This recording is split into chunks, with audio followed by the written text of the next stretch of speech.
ভারতের অর্থনীতি হু হু করে এগোচ্ছে, কিন্তু একটা প্রশ্ন থেকেই যায়। এই যে এত উন্নতি, এর ভাগটা ঠিক কারা পাচ্ছে? আজকের এই আলোচনায় আমরা দেখব ভারত কিভাবে তার সব নাগরিককে এই অগ্রগতির অংশীদার করার এক জটিল অভিযানে নেমেছে।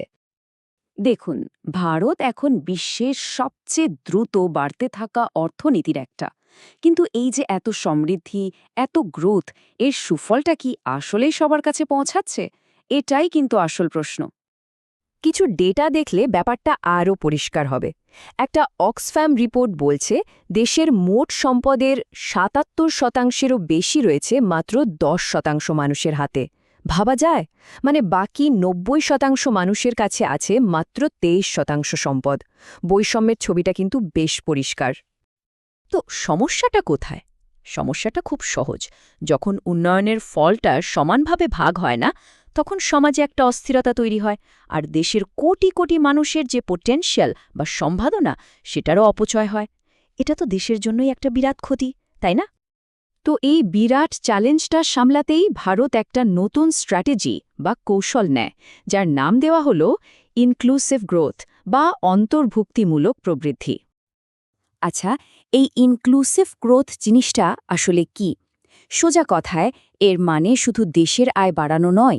এর আসল লক্ষ্য হল এটা নিশ্চিত করা যে উন্নয়নের সুফলটা যেন সমাজের একেবারে ওপর থেকে নিচ পর্যন্ত সবার কাছে পৌঁছায়। মানে শুধু আগে গ্রোথ, পরে ভাগাভাগি নয়, বরং সবার সাথে মিলেমিশে গ্রোথ। আর এই ধারণাটা কিন্তু হুট করে আসেনি। ২০০৭ থেকে ২০১২ সালের একাদশ পঞ্চবার্ষিকী পরিকল্পনায় ভারত সরকার আনুষ্ঠানিকভাবে এই কৌশলটা গ্রহণ করে। এটা ছিল দেশের নীতি নির্ধারণে একটা বিরাট পরিবর্তন। এই যে কৌশল, এটা কিন্তু কয়েকটা খুব গুরুত্বপূর্ণ স্তম্ভের উপর দাঁড়িয়ে আছে। যেমন সবার জন্য দক্ষতা বাড়ানো, সবাইকে ব্যাংকিং সিস্টেমের আওতায় আনা, স্বাস্থ্যসেবা নিশ্চিত করা, গ্রামের উন্নয়ন, লিঙ্গ সমতা আর ডিজিটাল টেকনোলজির ব্যবহার বাড়ানো। বেশ, তো পরিকল্পনা তো হলো, কিন্তু বাস্তবে এর ফল কি হলো? ভারত এই রাস্তায় হেঁটে কতটা সফল হয়েছে? চলুন প্রথমে সাফল্যের দিকগুলোই দেখে নেওয়া যাক। সবচেয়ে বড় আর চোখে পড়ার মতো সাফল্য এসেছে দারিদ্র্য কমানোর ক্ষেত্রে। ভাবুন একবার, ২০০৫ থেকে ২০১৬ এই প্রায় ১০ বছরে ২৭১ মিলিয়ন, মানে ২৭ কোটিরও বেশি মানুষ চরম দারিদ্র্য থেকে বেরিয়ে আসতে পেরেছে। এটা কিন্তু একটা বিশাল ব্যাপার। আর একটা খুব জরুরি বিষয় হল মজুরি বৃদ্ধি। ডেটা বলছে যারা একেবারে নিচের স্তরের কর্মী, মানে অনিয়মিত শ্রমিক, তাদের আসল মাইনে বছরে গড়ে ৫.১% হারে বেড়েছে। এটা কিন্তু দেশের সব শ্রমিকের গড় বৃদ্ধির থেকেও অনেক বেশি। এই সাফল্যের পেছনে কিন্তু বেশ কিছু সরকারি উদ্যোগের বড় ভূমিকা আছে। যেমন ধরুন জন ধন যোজনা, যা কোটি কোটি মানুষকে প্রথমবার ব্যাংকের সাথে জুড়েছে। আবার মনরেগা, যা গ্রামের মানুষদের কাজের নিশ্চয়তা দিয়েছে। স্বাস্থ্য সুরক্ষার জন্য আছে আয়ুষ্মান ভারত, আর ডিজিটাল ইন্ডিয়ার মাধ্যমে দুর্নীতি কমিয়ে সরকারি পরিষেবা সরাসরি মানুষের কাছে পৌঁছে দেওয়া সম্ভব হয়েছে। সাফল্যের কথা তো হলো, কিন্তু ছবির আরেকটা পিঠও আছে। মানে সবটা কিন্তু এত মসৃণ নয়। এখনও বেশ কিছু বড় বড় চ্যালেঞ্জ রয়ে গেছে, যেগুলোর দিকে নজর দেওয়া খুব দরকার। এর মধ্যে সবচেয়ে বড় চিন্তার কারণ হল যুব বেকারত্ব। দেশের প্রায় ১২% যুবক যুবতী, মানে যাদের বয়স ১৫ থেকে ২৯, তারা বেকার। এই হারটা কিন্তু বয়স্কদের বেকারত্বের হারের থেকে অনেক বেশি। এটা পরিষ্কার দেখাচ্ছে যে আমাদের পড়াশোনার সাথে চাকরির বাজারের কোনো মিল থাকছে না। আরেকটা বড় ব্যর্থতার জায়গা হল অপুষ্টি।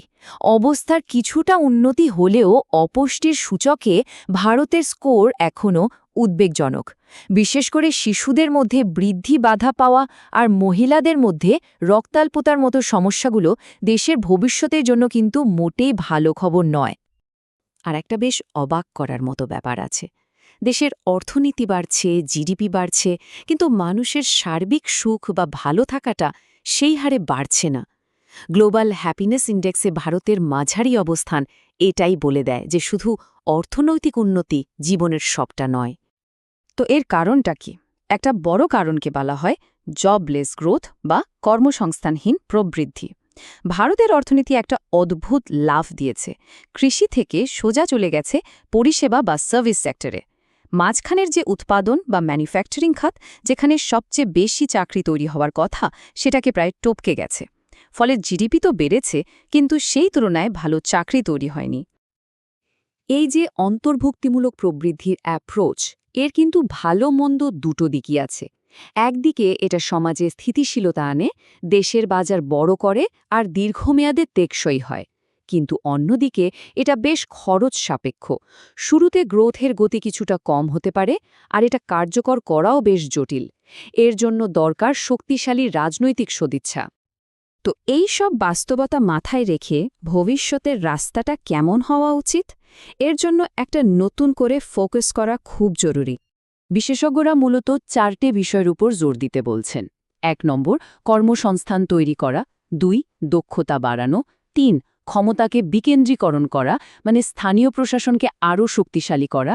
আর 4 নম্বর হল দুর্নীতি কমাতে প্রতিষ্ঠানগুলোকে আরও মজবুত করে তোলা আর জবাবদিহিতা নিশ্চিত করা। এই প্রসঙ্গে নীতি আয়োগের ডক্টর অরবিন্দ বীরমানির একটা কথা খুব গুরুত্বপূর্ণ।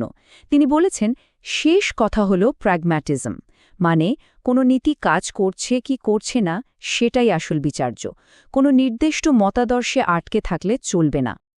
আসলে অন্তর্ভুক্তিমূলক প্রবৃদ্ধি তো কোনো নির্দিষ্ট গন্তব্য নয়, এটা একটা নিরন্তর চেষ্টা, একটা অঙ্গীকার। ভারতের উন্নয়নের এই গল্পে প্রত্যেকটা নাগরিককে কিভাবে অংশীদার করে তোলা যায়, সেটাই এখন সবচেয়ে বড় প্রশ্ন। আর এই যাত্রার সাফল্যের ওপরেই কিন্তু নির্ভর করছে ভারতের ভবিষ্যৎ।